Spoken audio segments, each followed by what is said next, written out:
사랑하는 여러분, 오늘 우리는 성경의 한 구절을 통해 신앙의 가장 근본적인 질문과 마주하게 될 것입니다. 인간의 지혜가 한계에 부딪히는 그 지점에서 하나님의 놀라운 계획은 어떻게 시작되는 것일까요? 오늘의 이야기가 여러분의 마음에 깊은 울림을 주고 하나님의 은혜를 깨닫는 귀한 시간이 되기를 소망합니다. 만약 이 말씀이 여러분에게 힘이 된다면 주변의 소중한 분들에게도 공유하여 하나님의 사랑을 함께 나누어 주십시오. 여러분의 작은 나눔이 누군가에게는 큰 위로와 희망이 될 수 있습니다. 주님의 이름으로 여러분 모두를 축복합니다. 오늘 우리가 함께 묵상할 말씀은 사도 바울이 고린도 교회에 보낸 첫 번째 편지 고린도전서 1장 21절입니다. 하나님의 지혜에 있어서는 이 세상이 자기 지혜로 하나님을 알지 못하므로 하나님께서 전도에 미련한 것으로 믿는 자들을 구원하시기를 기뻐하셨도다.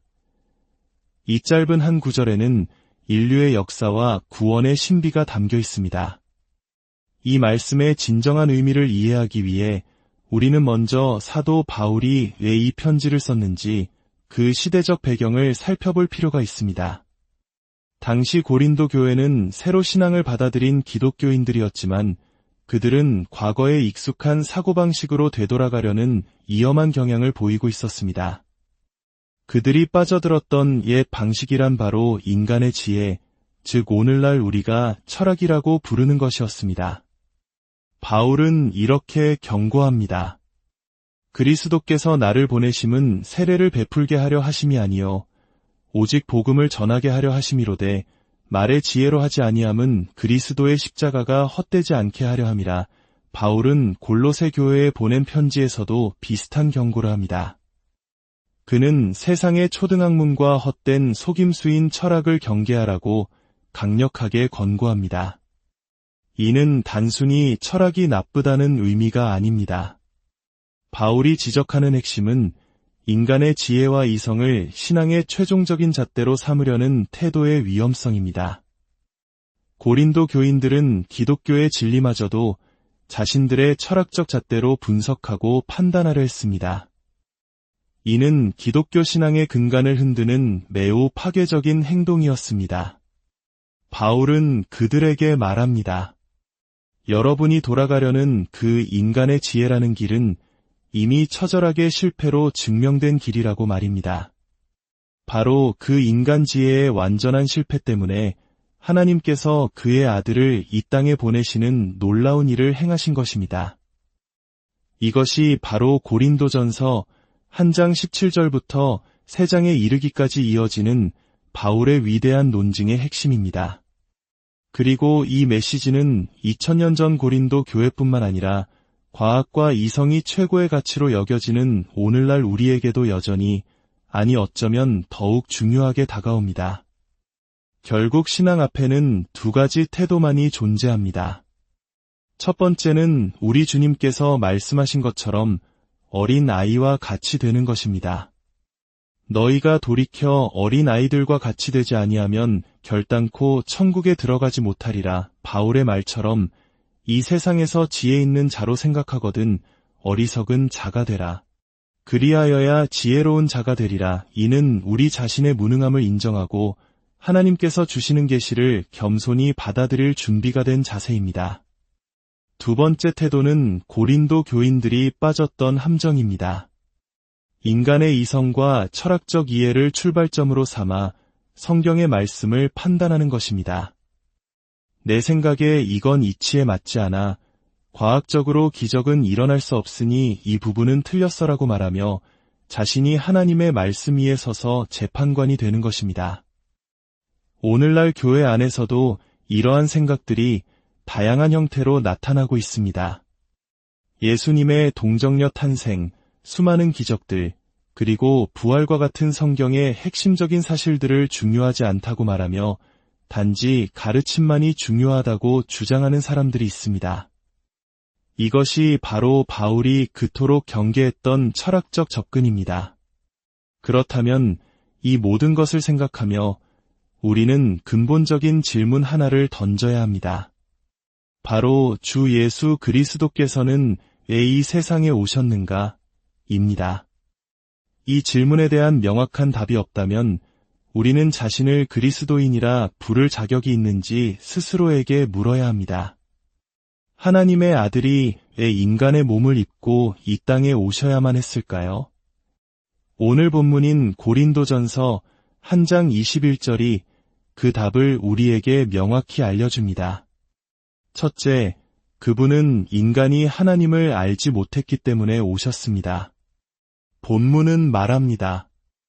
이 세상이 자기 지혜로 하나님을 알지 못하므로, 여기서 안다는 것은 단순히 지적인 알을 의미하지 않습니다. 하나님에 대한 몇 가지 사실을 아는 것을 넘어선 훨씬 깊고 인격적인, 체험적인 알을 뜻합니다. 물론 인류는 하나님에 대한 일반적인 지식조차 부족했습니다. 사도 바울은 로마서 1장에서 이렇게 말합니다. 창세로부터 하나님의 보이지 아니하는 것들, 곧 그의 영원하신 능력과 신성이 그가 만드신 만물에 분명히 보여 알려졌나니 그러므로 그들이 핑계하지 못할 것이라고 말입니다. 자연 속에 깃든 질서와 디자인, 계절의 변화와 생명의 신비, 그 모든 것이 하나님의 지혜를 드러내고 있었습니다. 인간은 이 모든 증거들로 둘러싸여 있었음에도 불구하고 창조주 하나님을 제대로 알지 못했습니다. 하지만 바울이 여기서 강조하는 암은 그보다 더 깊은 차원의 알미입니다. 주님께서 요한복음에서 말씀하신 영생은 곧 유일하신 참 하나님과 그가 보내신 자 예수 그리스도를 아는 것이니이다. 라고 하셨을 때의 그 암입니다. 이것은 하나님과의 교제, 하나님과의 사귐, 그리고 무엇보다 하나님을 온전히 즐거워하는 능력입니다. 인류는 스스로의 지혜, 즉 철학을 통해 하나님을 알려고 애썼습니다. 고대 그리스의 위대한 철학자들 소크라테스, 플라톤, 아리스토텔레스는 인간 이성의 정점을 보여주었습니다.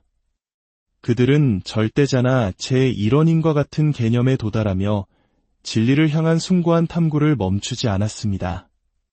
동양의 위대한 현자들 역시 삶의 이치와 우주의 근원을 탐구했습니다. 하지만 그들의 모든 노력과 사색은 하나님에 대한 막연한 추측에 머물렀을 뿐 인격적인 하나님과의 살아있는 관계로 나아가지 못했습니다. 세상은 자기 지혜로 하나님을 아는데 완전히 실패했습니다. 이것은 단순한 주장이 아니라 인류의 역사가 증명하는 명백한 사실입니다. 이것이 바로 오늘날 세상의 비극입니다. 수천 년 전 이미 실패로 판명된 그 길을 세상은 여전히 따라가고 있습니다. 현대 철학자들의 사변적인 이야기에 귀를 기울이고 그들에게서 삶의 해답을 찾으려 합니다. 하지만 그들은 세상은 자기 지혜로 하나님을 알지 못한다는 사실을 다시 한번 증명할 뿐입니다. 둘째, 그 모든 실패는 하나님의 지혜로운 계획 안에 있었습니다. 본문은 하나님의 지혜에 있어서는 이라고 시작합니다. 이 구절은 두 가지로 해석될 수 있습니다.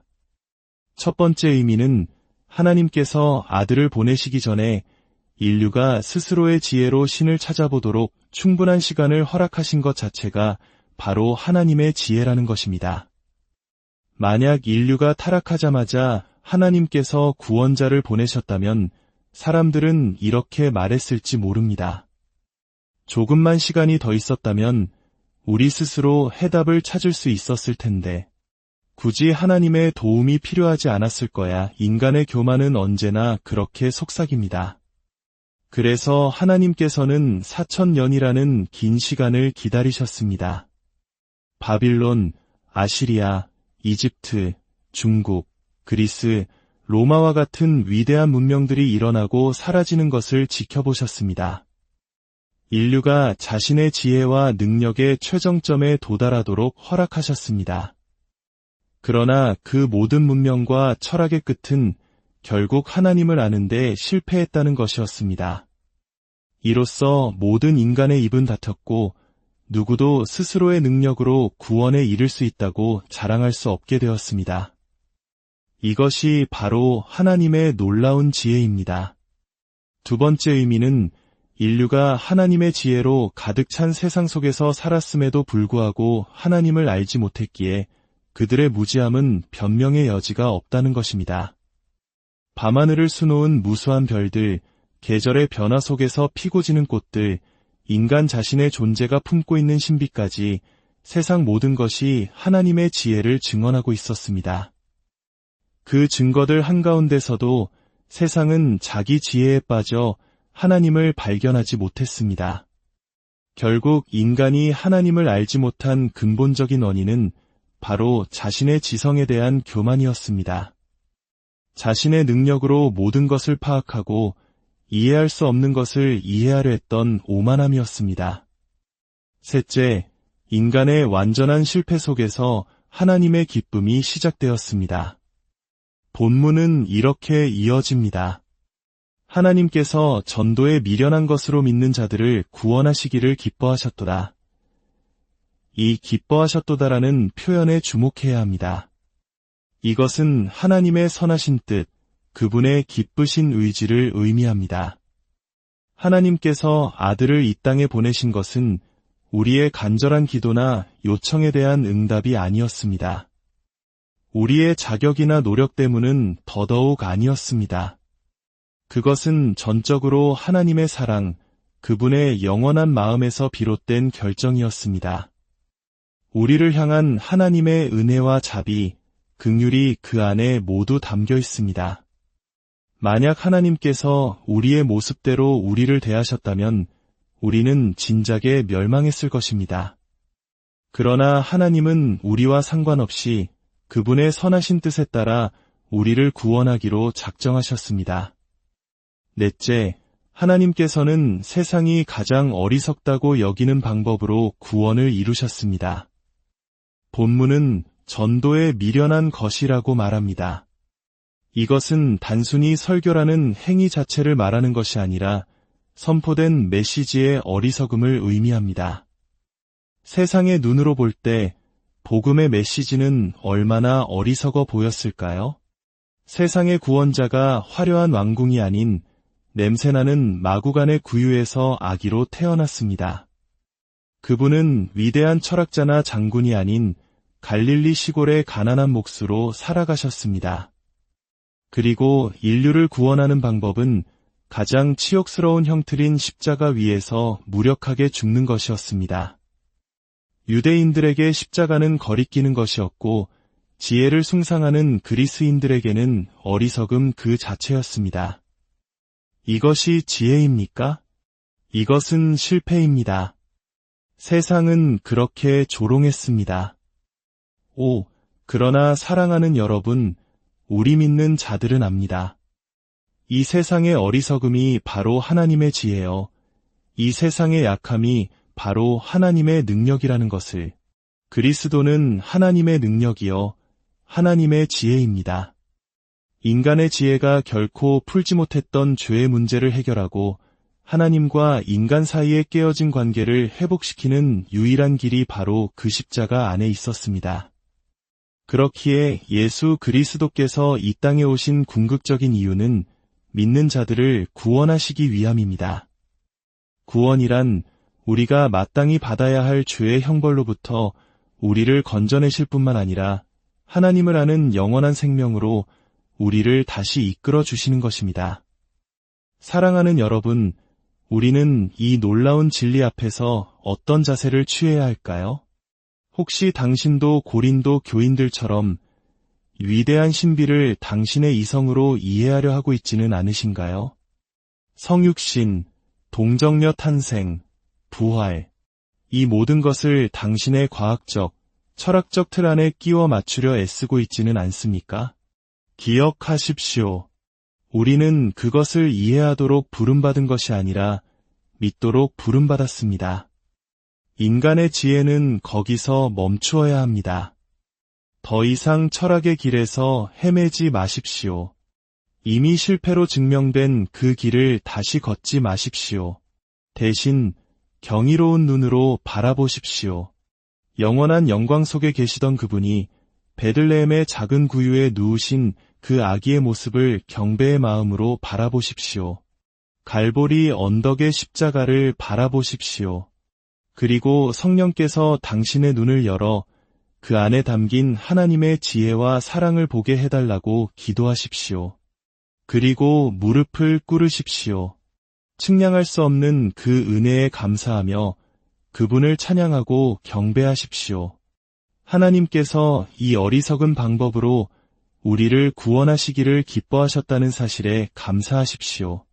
주님께서 이 땅에 오신 것은 우리에게 두 번째 생명을 주시기 위함입니다.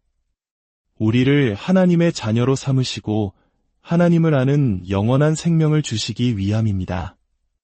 함께 기도하겠습니다. 사랑의 하나님 아버지, 오늘 말씀을 통해 세상의 지혜가 얼마나 헛되고 무력한지를 깨닫게 하시니 감사합니다. 저희의 교만한 마음을 내려놓고 어린 아이와 같은 순전한 믿음으로 주님 앞에 나아가게 하옵소서. 세상의 눈에는 어리석어 보이는 십자가의 복음이 실은 저희를 구원하는 하나님의 가장 위대한 지혜여 능력임을 고백합니다. 저희의 이성으로 다 이해할 수 없을지라도 믿음으로 그 놀라운 사랑을 받아들이고 영원한 생명을 누리게 하여 주옵소서. 우리를 구원하시기 위해 이 땅에 오신 주 예수 그리스도의 이름으로 기도합니다.